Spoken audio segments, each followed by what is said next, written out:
러셀 서양 철학사 오늘 도전해 보겠습니다. 이 러셀 서양 철학사는 버트런드 러셀이라는 영국 수학자이면서 철학자이신 분이 1943년에 출판한 책이시고 2차 대전, 1, 2차 세계대전을 이렇게 쭉 보면서 했고, 본래 러셀은 수학자로서 훨씬 더 유명하고 세상에 많은 천재가 있지만 천재들이 뽑은 진짜 천재 중에 한 명에 들어가시는 분으로 또 유명하시죠. 저도 잘 몰랐었는데 노벨 문학상 그러면 되게 소설에 주는 거라고 생각을 했었었는데 비소설, 비문학으로 이분이 1950년에 노벨 문학상을 타셨습니다. 인류 역사에 나타났던 중요했던 철학자들을 쭉 한번 짚어준다는 의미, 거기에 철학이라는 것이 반드시 역사와 같이 가기 때문에 그 역사를 한번 쭉 훑어준다는 것도 너무 놀랍지만 그 문장들도 굉장히 문학적인 것들이 많이 있어서 아마도 상을 타지 않았을까 생각이 됩니다. 한 명 한 명의 단어들을 이렇게 막 주석을 하다 보면 그냥 뭔 소리를 하는 건지 다 어찌 보면 그리스어 정도가 아니라 우주어를 말하는 것처럼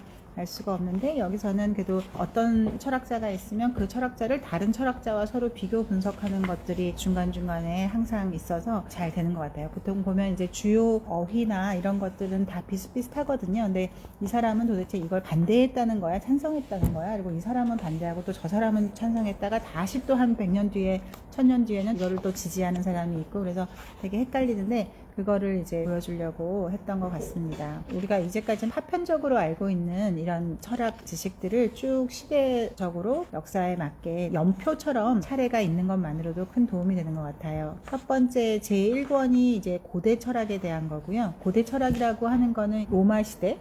이때까지를 이제 말하는 것이고, 가톨릭 철학이라고 하는 거는 우리가 소위 말하는 중세 의미를 말하는 거고, 제3권의 근현대 철학이라고 하는 거는 이제 르네상스 이후에서 현대까지를 알려주려고 하는 것 같습니다. 그리고 고대 철학에서도 소크라테스 이전의 고대 그리스 철학에 대해서 정리를 해주고 있고, 그 다음에 그 유명한 플라톤 아리스토텔레스를 이제 정리를 해주고, 아리스토텔레스 이후의 고대 철학에 대해서 대표적으로 이제 에피쿠로스 학파와 스토아 학파에 대해서 얘기해주고 있으세요. 우리가 중세 그러면 모든 게 좀 이렇게 침체되어 있기도 했었지만 사실 그렇다고 해서 그 안에서 그 사람들은 그냥 넋놓고 있었냐, 그렇지는 않고 중세 때도 많은 사람들이 나름대로 그때의 세계관으로서 굉장히 활발하게 움직였었는데, 맨 처음에는 크게 이제 교부 철학이라고 하는 거와 스콜라 철학이라고 하는 거를 볼 수 있습니다. 교회에 높은 사람들의 말씀을 그대로 따라 배우는 그런 것이 있고, 그 다음에 이제 스콜라 철학에서는 보통 서구 문명 그러면서 이제 그리스도교에 대해서 특정화되어 있지만 사실은 유대교하고 이슬람교가 서로 밀접하게 연결되어 있기 때문에 거기에 대한 상호작용을 또 같이 이해하는 것이 중요한 거, 그리고 토마스 아퀴나스 이름 정말 많이 들어본 프란체스코 학파와 스콜라 철학자들에 대해서 이렇게 하고 있습니다. 하지만 이제 교황권이 마침내 쇠락의 길을 걷게 드디어 이제 근대라는 것을 사람들이 맡게 되는데, 르네상스서부터 신중심에서 인간 중심으로 되면서 우리가 그 유명한 뭐 마키아벨리, 베이컨, 홉스, 데카르트 이런 사람들이 나타나게 되고요. 그리고 정말 근대의 진정한 시작이라고 하는 이제 데카르트, 스피노자, 로크 해서 우리가 서양 철학 할 때 미국을 새로 만들고 그런 거에 근간이 된 철학은 어떤 것이 있었을까 하는 것을 보여주고 있습니다. 2부에서는 이제 근대를 넘어 현대로 돌아오게 되고, 현대의 시작을 되게 이제 루소로 보고 있습니다. 그래서 루소, 칸트, 헤겔 이름만 들어도 알고 싶지 않은 머리 아픈 그런 건데, 이런 분들은 그냥 이런 고민을 했구나, 이런 사유를 했구나 하는 거에 큰 의의를 두면 좋을 것 같습니다. 이 책에 바람을 넣는 재미, 바람을 넣었다는 어떤 뿌듯함. 그래서 완전히 이제 현대로 1900년으로 넘어와서는 쇼펜하우어, 니체, 마르크스, 베르그송 뭐 이런 맨 마지막에 슈타인에 이르기까지 얘기를 해주려고 하고 있으세요. 저도 이걸 단편적으로 옛날에 읽었을 때 쭉 헷갈렸는데, 그냥 개인적인 경험으로는 이게 서양 철학사잖아요. 동양, 중국을 중심으로 한 동양 철학사, 약간의 지식이 있으면 훨씬 더 이해가 쉬운 면이 있거든요. 서양 철학이 굉장히 복잡해 보여도 그거를 나누기에 좀 더 쉬웠던 그런 거. 그리고 플라톤, 아리스토텔레스는 알게 모르게 우리가 하도 많이 들으니까 좀 질려가지고 알겠고, 근데 이제 고대 철학이라고 해서 헤라클레이토스라든지 파르메니데스, 엠페도클레스, 아낙스타고라스 이렇게 들으면 되게 있어 보이는데 도대체 이 사람들은 뭐지 하면서 보다 보면 내가 얼마 전에 본 불교 인도 철학하고 비슷한데 이런 것들을 비교하다 보면서 볼수록 비슷하네. 제가 우연히 프랑스의 그 고대 철학의 최고 권위자라고 하는 분이 쓴 책을 봤었는데, 마지막 에필로그의 마지막이 그거더라고요. 고대 철학을 공부를 해보면 인도 철학하고 거의 똑같다. 정말 놀라울 만큼 거의 똑같은데 아마도 그때 저희 옛날에 실크로드 세계사 할 때 봤겠지만 우리가 생각했던 것보다 훨씬 더 아주 옛날서부터 인도양을 통해서 굉장히 밀접하게 교류했었기 때문에 그런 사상이 인도와 소아시아 이쪽으로 굉장히 활발하게 이루어졌기 때문에 그때까지만 해도 이제 로마에 의해서 단절되기 이전 소아시아의 어떤 모든 사상체계, 우리가 유럽 그러면 유럽 문명사니까 유럽의 생각이라고 생각하는데 우리가 알고 있는 이 서양 철학사는 거의 대부분 소아시아 중동에서 시작한 생각들이거든요. 때문에 그 소아시아 중동은 인도하고도 굉장히 가까워서 긴밀하게 이제 서로 소통하고 있었기 때문에 인도의 철학 체계, 좀 더 쉽게는 불교의 철학 체계하고 소크라테스 이전의 철학자들이 막 이렇게 말은 달라 보여도 상당히 유사점이 많다 해서 보면 저는 그때서부터 훨씬 더 각자 다른 철학자들의 말들이 어렵지가 않고 친근감이 들고 재밌기도 했던 것 같아요. 그래서 혹시라도 그런 게 도움이 될까 하는 것이 있습니다. 그리스 문명은 처음에 이제 도시 국가로 시작해서 조그만 나라였지만 교역을 통해서 굉장한 부가 되게 되고 또 크레타 섬이 그 중심이 되고 이런 것들을 하면서 아무래도 나의 일상 24시간이 먹고 사는 거를 만드는 거에 확보되면 거기서부터 이제 그 학문이 시작됐다 라고 하는 그리스 문명이 어떻게 처음에 발흥했는가 라고 하는 거, 그리고 또 문자라는 것을 이제 크레타인들이 처음 쓰기 시작하면서 문자가 인간에게 얼마나 큰 혁명적인 전환기가 되어줬는가 하는 겁니다. 그 다음에 제일 첫 번째로 이제 중요한 게 밀레토스 학파라고 해서 아테네하고 페르시아가 싸울 때도 결국 밀레토스 이 지역이 제일 중요하잖아요. 왜냐하면 여기가 정말 잘 살거든요. 그래서 그리스 이쪽 그 동쪽 맞은편에 터키 해안가에 있는 이오니아 지방들이 굉장히 잘 살고 교류가 많고 그래서 거기가 잘 살기도 하고 그러다 보니 정치적인 어떤 각성도 먼저 일어나고 저항도 먼저 일어나고 또 이런 공부도 먼저 되고 그래서 밀레토스 학파라고 하는 것이 맨 처음 시작이다. 그리고 그 다음부터 이제 걸출한 사람들이 나타나게 되는데 거기서 이제 피타고라스라고 해서 우리가 굉장히 주술적으로 알고 있지만 실제로 그거보다는 훨씬 더 철학에 가까운 사람이었다라고 하는 거. 그리고 헤라클레이토스가 훨씬 더 유명해서 지난번에 우리 했던 판타레이 모든 것은 흐른다 만물유전이라고 하는 모든 것은 항상 우리가 같은 강에 발 담글 수 없다. 이미 강은 지나갔으니까. 그리고 모든 것은 무상하다고 할 때 항상 한 것은 하나도 없다라고 하는 그런 무상 개념하고도 똑같은 그 헤라클레이토스를 이렇게 볼 수가 있고 이 사람이 사는 이상 사유재산과 공산주의 이런 게 어느 게 더 옳으냐 이런 것들은 벌써 이 시대서부터도 계속 이렇게 있어 왔던 것 같아요. 뭐 파르메니데스, 엠페도클레스 하면서 인간의 사원소가 뭐냐 맨 처음에는 뭐 불이라고 했던 사람 물이라고 했던 사람 여러 가지 있었지만 나중에는 또 다 합쳐서 4대 원소로 되어 있다라고 하는 이런 통합 개념도 만들고 이런 것들을 볼 수가 있습니다. 그리고 원자론자에서 이 우주가 원자에 의해서 되어 있다는 것을 먼저 말했지만 빈 허공은 뭐냐라고 할 때 그게 빈 허공이라고 생각하지 않고 그거를 어떤 물체라고 생각했던 그 시대의 한계. 이 책이 한 명이 한 10페이지 정도로 되어 있거든요. 그래서 이거를 사전 찾듯이 이 사람을 찾아보면 훨씬 더 쉽게 볼 수가 있을 것 같아요. 그러면 훨씬 더 어디서부터 이걸 알아야 되지? 그리고 아무리 우리가 위키피디아를 또 읽게 되면 사실은 너무 파편적이라서 읽을 때는 뭐 알겠는데 그 다음에 또 잘 모르겠는 거를 책으로 줄줄이 엮어져 있는 하나의 보물 창고처럼 이렇게 찾아보면 참 좋겠다는 생각을 했습니다. 그리고 소크라테스는 너무 유명해서 이제 우리가 다 아는 것 같지만 또 실제로 그렇진 않고 대부분 소크라테스의 말은 소크라테스가 쓴 말은 없고 이제 플라톤이 모든 대화 형태로 쓴 말에 의해서 되고 있는데 이 대화 형태로 말이 되는 게 그 시대 이제 기본적이었던 것 같아요. 그래서 우리가 공자님 책을 봐도 대화로 돼 있잖아요. 뭐 공자님 말씀하시기를 자로가 질문하고 이런 거고 부처님도 사실 저도 잘 몰랐었는데 49년 동안 이 설법을 말하셨기 때문에 직접 말씀하신 말씀이 어마어마하게 많아요. 근데 그 모든 편들이 다 대화로 되어 있거든요. 그래서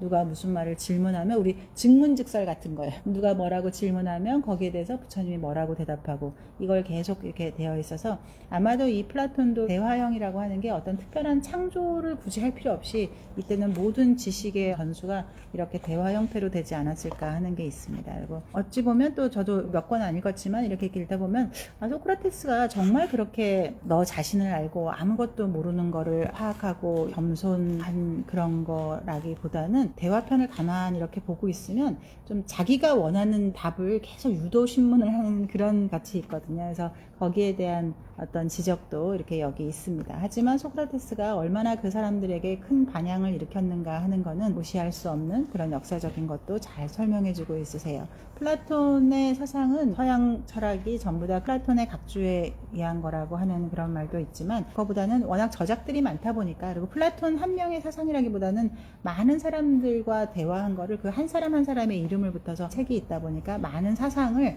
전달해 줬는데, 그 전달할 때 아무래도 적는 사람의 성향이나 생각이 들어가게 되니까 그걸 우리가 플라톤 사상이라고 하겠죠. 그리고 플라톤의 국가 같은 경우는 지금으로 치면 공산주의 국가, 또 전제주의 국가 이런 거라서, 이제 플루타르쿠스 영웅전 같은 것도 보면 스파르타에 대해서 굉장히 영웅시하고 했지만, 플루타르쿠스 영웅전도 처음에 아무 색깔 없이 이렇게 딱 읽다 보면, 스파르타를 읽다 보면 놀랍거든요. 이렇게 비인간적인 사회, 이게 인간 사회에서 가능한가 싶은 정도인데, 워낙 이제 그 시대에는 그거를 또 굉장히 찬양했었기 때문에 플라톤에서도 되고, 그래서 어찌 보면 역사라고 하는 게 꼭 플라톤이 전체가 아니라 플라톤과 반 플라톤에 반대하는 사람들, 역사를 통해서 주고받으면서 철학의 체계, 사유의 체계가 됐었다라고 하는 거를 보여주는 것 같아요. 아리스토텔레스 같은 경우는 정말 지식의 아버지라고 해도 손색이 없을 만큼 우리가 아는 모든 형이상학, 윤리학, 정치학, 논리학, 자연학, 학문의 맨 처음 시초와 토대를, 프레임을 만들어주는 사람이라고 생각하면 되는 것 같고,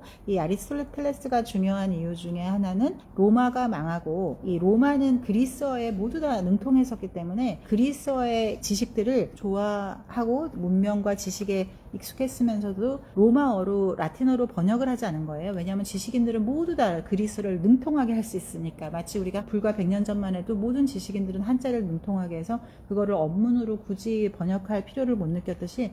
로마 1000년 동안 사람들은 다 그리스어를 능통하게 썼었기 때문에 그냥 그리스어로 있었는데, 동로마 제국의 마지막 망하면서 깨끗이 단절돼 버린 거죠. 하지만 다행히도 문명이 죽지 않고 아랍권의 훌륭한 학자들이 이 학문적인 가치를 알아보고 그리스의 학문들을 전부 다 이제 아랍어로 다시 번역해서 할 때, 이때 가장 중요한 학풍이 이 아리스토텔레스에 대한 재발견이었기 때문에 아랍에 의해서 어찌 보면 아리스토텔레스가 꽃피었었고, 그리고 다시 이제 스페인을 마지막 이사벨라 여왕이 기독교로 찾아오게 되면서 이슬람 제국이 이 스페인에서 물러나게 되면서, 이때 스페인에 살던 무어인들의 지식을, 그 당시에 유대인들이 워낙 많이 스페인에 살고 있었고, 그 유대인들은 그리스어와 아랍어에 능통했기 때문에 그거를 이제 라틴어로 번역되면서 비로소 중세 이후에, 기원 12세기 이후에 서양 유럽에 아리스토텔레스 학문이 다시 전해지게 된 거죠. 그래서 아리스토텔레스 이후의 고대 철학은 우리가 정말 이게 얘기 많이 들은 그 에피쿠로스 학파, 그리고 스토아 학파, 양대 학파가 있게 되고요. 저도 잘은 몰랐던 플로티노스라고 하는 고대의 마지막 위대한 철학가에 대해서도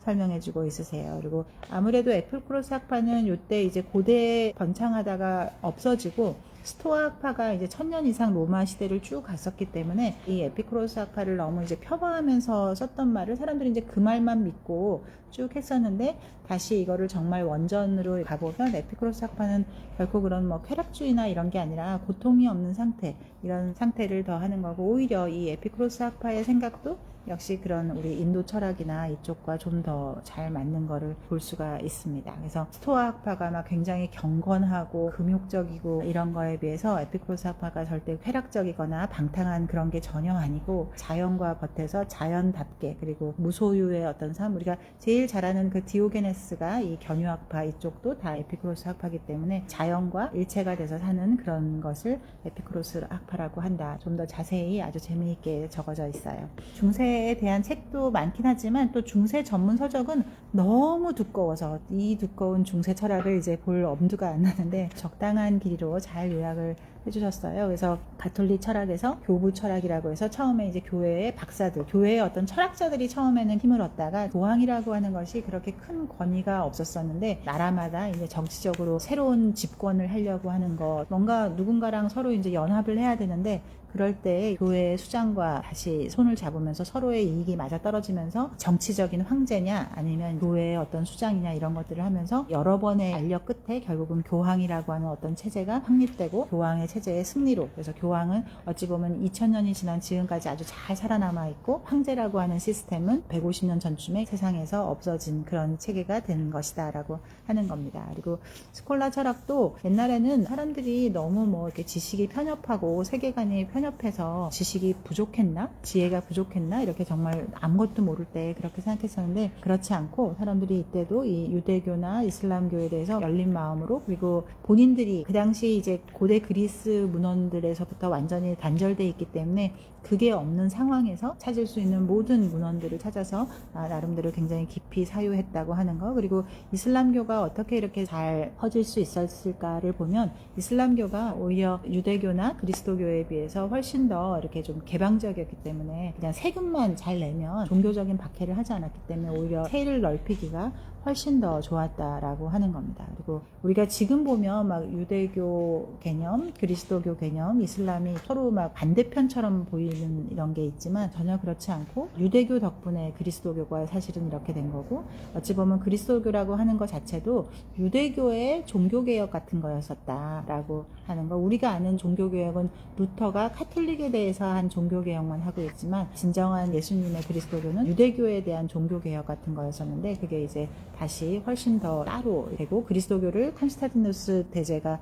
했던 것도 표 때문에 정치적이었던 거죠. 군인의 50%가 그리스도교니까 표를 가져가려면, 그때만 해도 뭐 군인들이 맨날 황제 죽이고 아무나 또 세우고 또 죽이고 또 세우고 막 이런 때이기 때문에 군인들하고 잘 지내야 되는데, 군인들의 반이 그리스도교다 보니까 그거를 공인하는 편이 훨씬 더 낫겠다라고 생각하는 거고, 하지만 또 어리석게도 이 오랜 기간 동로마 서로마로 해서 글자 하나, 뭐 예법 하나, 우리 조선시대의 어떤 사화나 비슷하게 그런 거 하나하나에 얼마나 처절하게 또 서로 싸우고 반목했었는지 하는 것도 있습니다.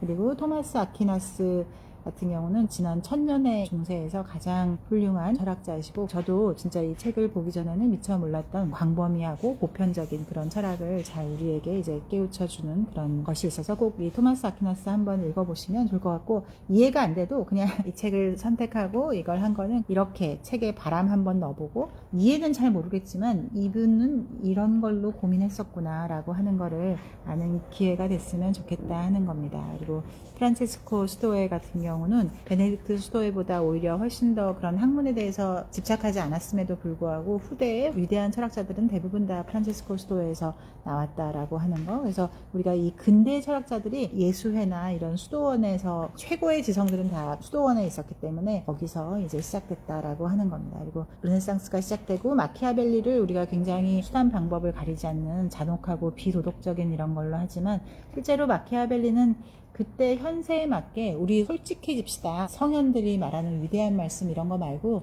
우리 정말 솔직하게 해서 너무나 처참했던 그 당시 이탈리아의 죽고 죽이는 끝없는 죽음을 통합하고 우리가 평화로 다시 가려면 처음엔 좀 이렇게 독하게 누군가 이거를 천하통일을 해야 된다라고 하는, 어찌 보면 진시황도 무자비한 전쟁을 했던 이유도, 또 징기스칸이 그렇게 끝없는 정복전쟁을 했던 것도 사실 그 본래 마음은 죽고 죽이는 이 소모전을 없애고 여기가 다 한나라가 되면 정말 비로소 저 푸른 초원을 다 먹을 수 있으면서 우리가 전쟁에서 자식과 남편을 잃지 않고 다 평화롭게 살 텐데 해서 결국 천하통일을 한 것처럼 이 이탈리아를 좀 더 이렇게 평화롭게 만들기 위한 어떤 그런 염원, 이 마키아벨리의 진짜 사상은 오히려 로마사 롱고라고 하는 이 사람의 역사관을 보면 훨씬 더, 마키아벨리가 단순히 군주론의 마키아벨리가 아니고 리비우스의 로마사를 다시 이렇게 해석해 놓은 그거를 보면 훨씬 더 알 수 있다라고 하는 겁니다. 그리고 우리 유토피아를 했던 토마스 모어에 대한 것도 있고요. 또 종교개혁이 어떻게 됐었는지, 그리고 카톨릭이 그 당시에는 잘못한 게 너무 많았으니까 루터의 어떤 반대를 좋게만 생각하지만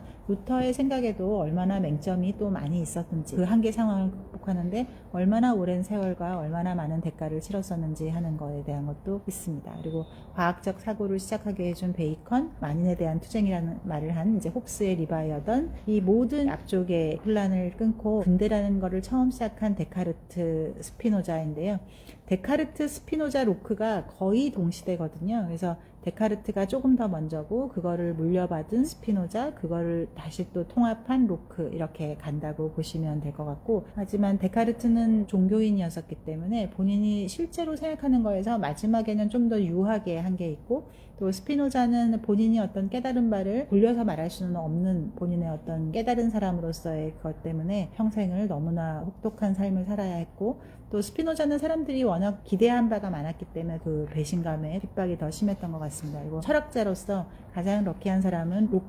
존 로크로 보고 있는데, 럭키하다는 의미는 자신의 사상과 그 사상을 실현할 수 있는 시대가 같은 시대를 산 사람, 역사에서 정말 희귀한데 이 로크가 그럴 수 있었던 거죠. 하지만 로크도 통치론이나 이런 거를 쓸 때 말년에 썼음에도 불구하고 그 책을 익명으로 출판하고 15년 동안을 익명으로 살다가 마지막 유언장에 쪽지 하나로 그 책의 진짜 저자는 나라는 거를 쓴다는 거는 얼마나 그 책 자체가 자기의 생명을 위협한다는 거를 알아서, 이 당시만 해도 이제 말 하나로 얼마든지 사람이 죽고 살리는 게 아무것도 아닌 시대였기 때문에, 그래도 이 로크로부터 처음으로 이제 합리적인 생각, 그리고 사람들의 어떤 인권 이런 것들이 다 되기 시작한 거여서 정말 이 로크는 따로 꼭 공부를 한번 해봤으면 좋으실 것 같다는 추천을 드립니다. 그래서 로크는 정말로 우리가 지금 사는 세상을 만들어준 건데, 역시 그냥 튀어나온 건 아니고 스피노자나 데카르트를 잘 통합해 놓은, 그리고 그걸 현실적으로 어떻게 구현할 수 있는지를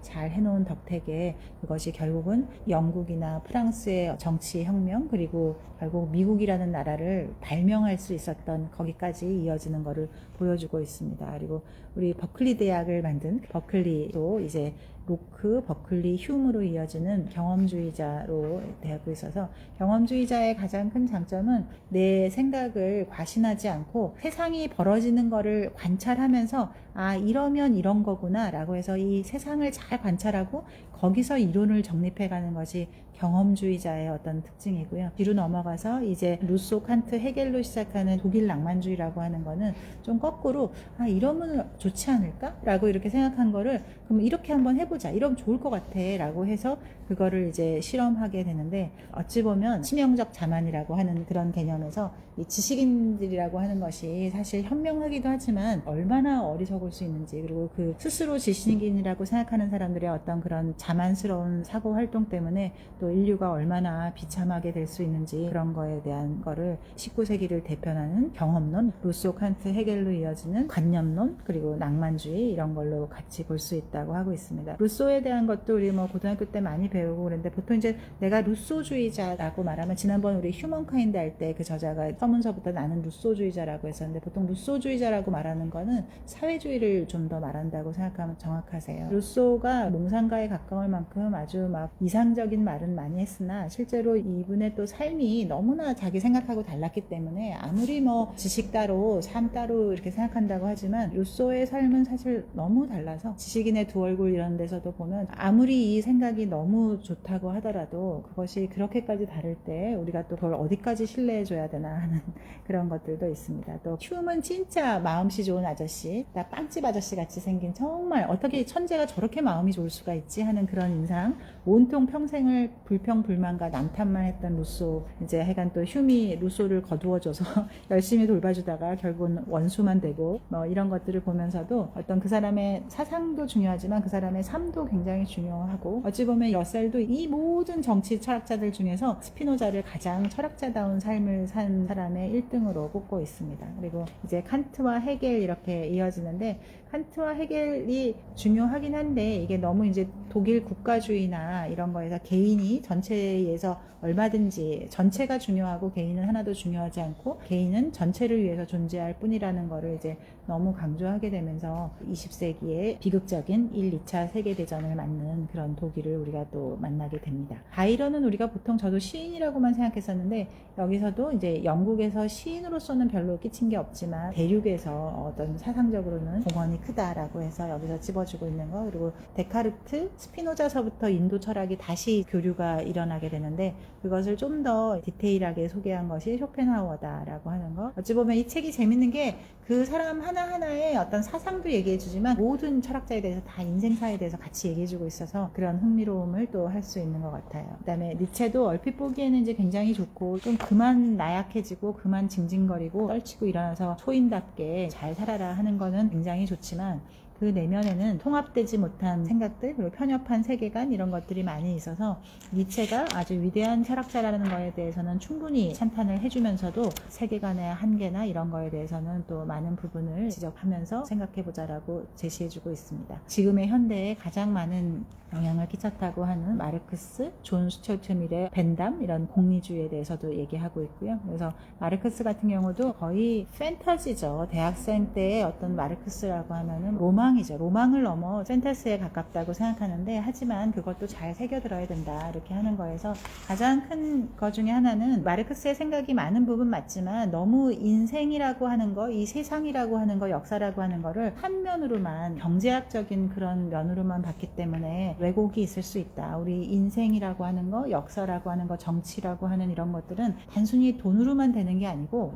여러 가지가 굉장히 복합적으로 돼야 되는데, 그거를 이제 빼고 경제적인 것만 너무 하다 보니까 왜곡된 사고의 수순이 있을 수 있다라고 하는 거를 보여주는 것 같습니다. 그리고 이제 현대로 넘어와서 베르그송, 윌리엄 제임스, 그리고 존 듀이에서 드디어 교육학이라든지 이런 것들이 발생하게 되고요. 그리고 논리 분석 철학 이런 것도 비트겐슈타인에 대해서 얘기하고 있는데, 쭉 이거를 하다 보면 우리가 뭐 소슈르나 이런 사람들 해서 어떤 그 네이밍에 대한 이런 것들도 굉장히 많잖아요. 이 모든 것이 다 이름 지어짐의 문제에 의한 거다 하는 게 이미 2500년 전에 부처님이 하신 말씀과 정말로 똑같은 게 있어서, 사이사이 모든 철학자들은 한 명 한 명 틀려도 거기서 이런 것들을 해나가는 것도 굉장히 중요한 것 같아요. 결국은 내가 이거를 뭐 책이라고 이름 짓고, 이거를 너라고 이름 짓고, 이거를 선생님이라고 이름 짓고, 이름 지은 거에 우리가 이제 현혹되면 안 된다라고 하는 그런 것도 책 전체에서 이렇게 보여지고 있는 것 같습니다. 저도 이거를 이번 주에 독서 모임을 진짜 해야지 라고 하니까 스트레스를 받고, 내가 이 형광펜이 엄청나게 지금 쳐져 있는데